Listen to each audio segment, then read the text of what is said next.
ஒகேனக்கல் காவிரி ஆற்றில் நீர்வரத்து அதிகரித்திருப்பதை தொடர்ந்து 28,000 கனஅடியாக உயர்ந்திருக்கிறது.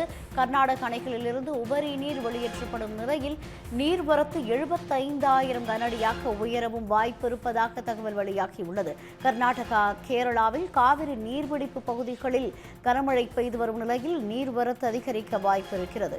ஒகேனக்கலில் நீர்வரத்து அதிகரிப்பு காரணமாக அருவியில் குளிக்கவும் பரிசல் இயக்கவும் தடை நீடிக்கிறது. ஒகேனக்கல் காவிரி ஆற்றில் நீர்வரத்து 24,000 கனஅடியிலிருந்து 28,000 கனஅடியாக உயர்த்தப்பட்டுள்ளது. இதுகுறித்த கூடுதல் விவரங்களுடன் இணைகிறார் செய்தியாளர் திருமலை. விவரங்களை பதிவு செய்யும். கேரளா, வயநாடு மற்றும் கர்நாடகா நீர்பிடிப்பு பகுதியில் தொடர்ந்து கனமழை பெய்து வருவதால் கர்நாடகாவில் உள்ள கபினி மற்றும் கேஆர்எஸ் அணைகள் வேகமாக நிரம்பி வருகிறது.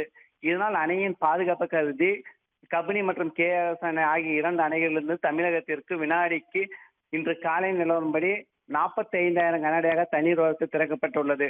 கர்நாடக அணையிலிருந்து இன்று காலை திறக்கப்பட்ட தண்ணீரானது தமிழக கர்நாடக எல்லையான பிலிகுண்டுலுக்கு வினாடிக்கு இன்று காலை 24,000 கனஅடியாக வந்து கொண்டிருந்த நீர்வரத்து படிப்படியாக அதிகரித்து தற்போது நிலவரப்படி 28,000 கனஅடியாக நீர்வரத்து வந்து கொண்டிருக்கிறது.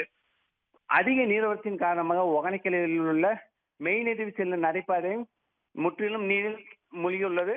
அது மட்டுமில்லாமல் ஒகேனக்கலில் உள்ள ஐந்தருவி, ஐவர்பனி, சினி அருவி, மெய்நதிவு உள்ளிட்ட அருவிகளில் தண்ணீர் ஆர்ப்பரித்து கொட்டுகிறது. அதிக நீர்வரத்தின் காரணமாக ஒகேனக்கல் வரும் சுற்றுலா பயணிகளின் நலனை கருதி ஒகேனக்கல் காவிரி ஆற்றில் குளிப்பதற்கு மாவட்ட ஆட்சித்தலைவர் சதீஷ் அவர்கள் தடை விதித்துள்ளனர். மேலும் இன்று மாலைக்குள் நீர்வரத்து அதிகரிக்கும் என அதிகாரிகள் தெரிவித்துள்ளனர். தகவல்களுக்கு நன்றி திருமலை.